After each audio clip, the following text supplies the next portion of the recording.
Nina beqhawe, ngiyabingelela bakwethu, ngiyabingelela inhla nasezansi kwele ngabade. Ngiyibingelela yonke ingabade. Nina bembube eshobalisi likithi ngiyanibingelela bakwethu. Nina bakaHlamvana bhola umlilo endulini.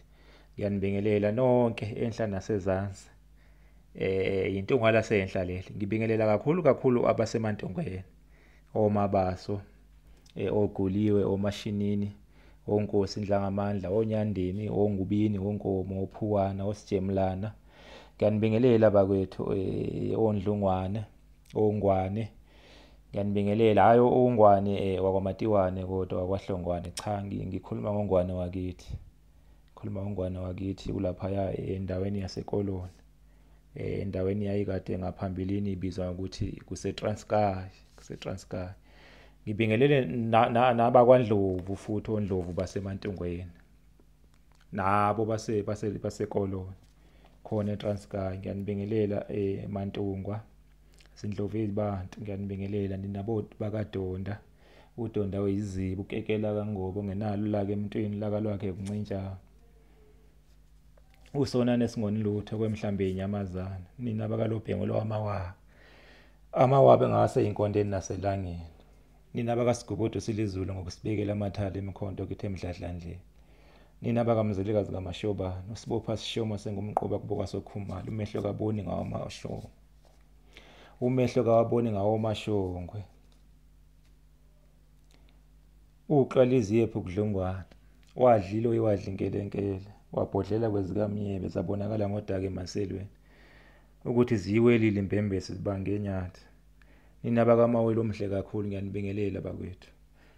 Namhlanje ke bakwethu ngithi ake ngiphose itshe esivivaneni. Itshe nje lingatheni ngembongi yakithi lapho imbongi yeSilo u-Cetshwayo. yeSilo u-Cetshwayo kaMpande. uMahlangeni. uMahlangeni ke wasala ke empini yasemsebe. Ngondasa ka-1883 kushuthi impi yasemsebe yayiphakathi ke koSuthu noMandlakazi. Imbangela ke yokuqubuka kwempi kushuthi kwaba ukuthi ke uSuthu lwaselukhathele ukuhlukunyezwa amangisi esebenzisa umntwana uyibhebhu emhlomisa ngezibhamu. Umntwana uyibhebhu ehlasela uZulu ngezibhamu ebulale insizwa abantu bakwaZulu. Kushuthi ke abantwana noNdabuko bagcina ke bebone kuhle kuba ke kuthathwe ke ikhali kuphikelelwe khona eBhanganomo iyohlasela inkosi uyibhebhu. Ngempela yaphuma impi iholwa uyena umntwana uNdabuko ngo-1893 kuNdasa. Cishe kwakumhla ka-16 lapho mangaphosisi. Angisenasiqiniseko sosuku kodwa kwakuNdasa ka-1883. Yaphuma ke impi yoSuthu ke wela umfula imona. Yathi mayiwela umfula umsebe yayithela phezulu kwamabutho akwaMandlakazi. Kushuthi ayikade sezwile vele ukuthi khona impi yayihlelwa. Ayikade sezwile ngeinhloli zawo. Kushuthi ayilalela uyendle lapha eMhlangeni. Avumbuka lapha eMhlangeni emsebe. Kwaqhuma isibhamu, kwaqhuma into yomlungu. Qhuma kweyibhamu kwadla umunyu kakhulu empini yoSuthu. Yayithembele kakhulu ezihlangwini nasemaxweni.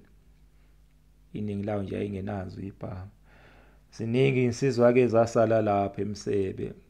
Imbongi yeSilo u-Cetshwayo, uMahlangeni njengoba bese ngishilo yasala khona. Umntwana wayiyana wasala khona. uNdaba kunqoba kaMasiphula wasala khona naye. uNdimande kaSishaluza wasemgazini wasala khona kwaNtshangase. Umkhosi kaMadwala waseBathenjini naye wasala khona emsebe. Beziningi kakhulu insizwe zasala khona emsebe. noMahlangeni ke wasala khona. uMahlangeni ke wayebuthele ebuthweni uyazi uma kuxoxwa noma kulandiswa nje ngomlando wakwaKhumalo osolwazi baye bagxile kakhulu enkosini uMzilikazi. Kuvele kube sengathi iyona yodwa yaba yiqhawe kanti lutho.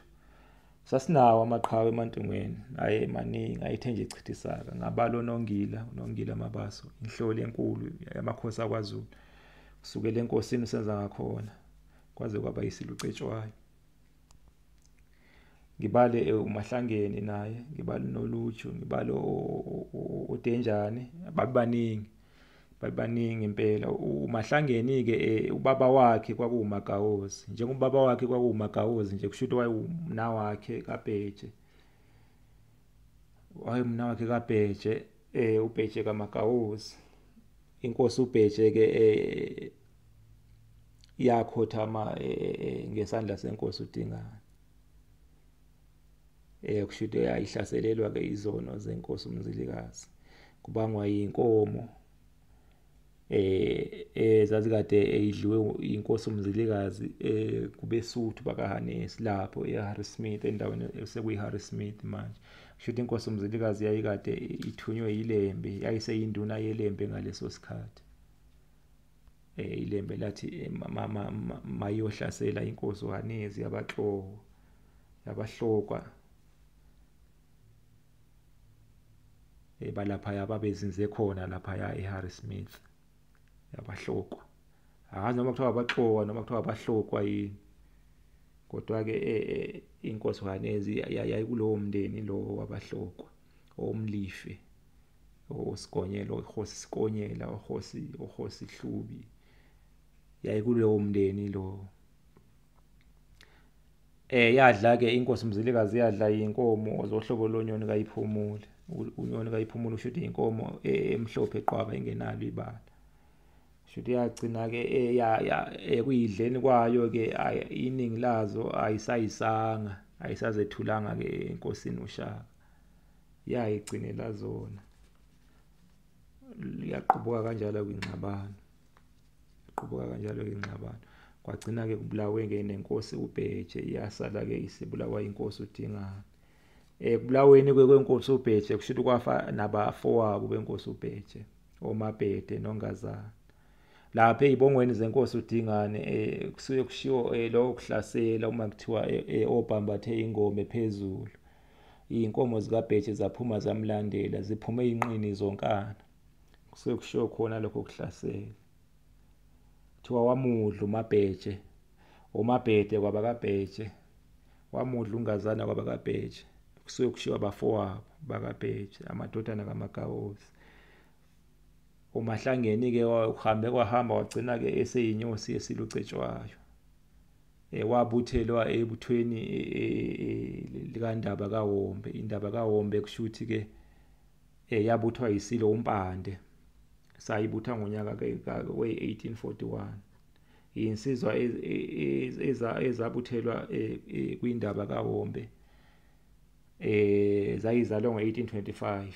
Angikhulumi ngamaWombe, kodwa amaWombe inkosi senza ngakhona ayibuye yaziwa ngokuthi uMbelebele, cha, ngikhuluma ngendaba kaWombe. Kahle hle indaba kaWombe obaba bayo babebuthelwe kumaWombe. Indaba kaWombe izalwa amaWombe. Lapho indaba kaWombe noma ngithi amaWombe ayebuye aziwe ukuthi awuMbelebele. Iningi lamaWombe kwawabantwana baseNdlunkulu yakwaZulu, ikakhulukazi abakwaMandlakazi. Ngabala umntwana uDomba wayebuthelwe kuMbelebele, wawubuye waziwe ukuthi wamaWombe. Umntwana uTokotoko, umntwana uMaphitha, bebaningi impela bebuthelwe khona. Indaba kaWombe-ke kusho ukuthi-ke yabuthwa yiSilo uMpande. amaWombe abuthwa inkosi senza ngakhona. Kunjalo nina beqhawe, kunjalo Mantungwa, nina basendinaneni, nina basegabeni lakithi elimagabelo amhlophe. Ngicabanga ukuthi ngizoma lana bakwethu, sengigadle zephuka. Ngiyaxolisa bakwethu. Ngicabanga sengigadle zephuka. Ngicela bakwethu ningene lapha ku-YouTube, kwi-channel yethu lapho, Khumalo TV, Khumalo TV. Qhamuke nje ngobuningi, nifike nje nithi mbo, nisubscribe. Bizani impela ngobuningi. Nimemane nidonsane impela ngobuningi. Ngoba kuningi okusazofakwa kuleya channel, kuningi. Nomfowethu uZoza lapho, uZoza umntana wenkosi uMtimane, kuningi esizokufaka. Ngiyabonga kakhulu nina beqhawe, ngibonge kakhulu kwabasema. 'Mantungweni, omzilikazi kaMashobane. Ngibonge kakhulu nina beqhawe, ngibonge kakhulu kwabasema. 'Mantungweni, omzilikazi kaMashobane. Ngibonge kakhulu kwabasema. 'Mantungweni, omzilikazi kaMashobane. Ngibonge kakhulu kwabasema. 'Mantungweni, omzilikazi kaMashobane. isinambatho esaxapha senyele emanyandana. Umawelo omhle kakhulu. Wadlilo wadla inkelenkele. Wabhodlela kwezikamnyebe sabonakala ngodaka emaselweni ukuthi ziyiwelile impembe sizibange enyatha. Lo bhengula wamawawa. Ngiyabonga kakhulu nina beqhawe.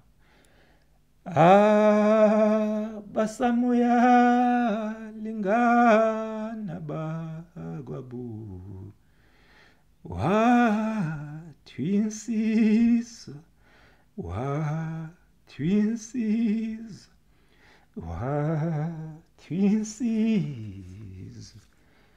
Usibizwe ekhaya. Usibizwe ngomekela-mahlathi. Watwinsisa, watwinsisa, watwinsisa. Usibizwe ekhaya. Usibizwe kwaKhumalo kwelama-ahlathi. Watwinsisa, watwinsisa, watwinsisa. Usibizwe ekhaya.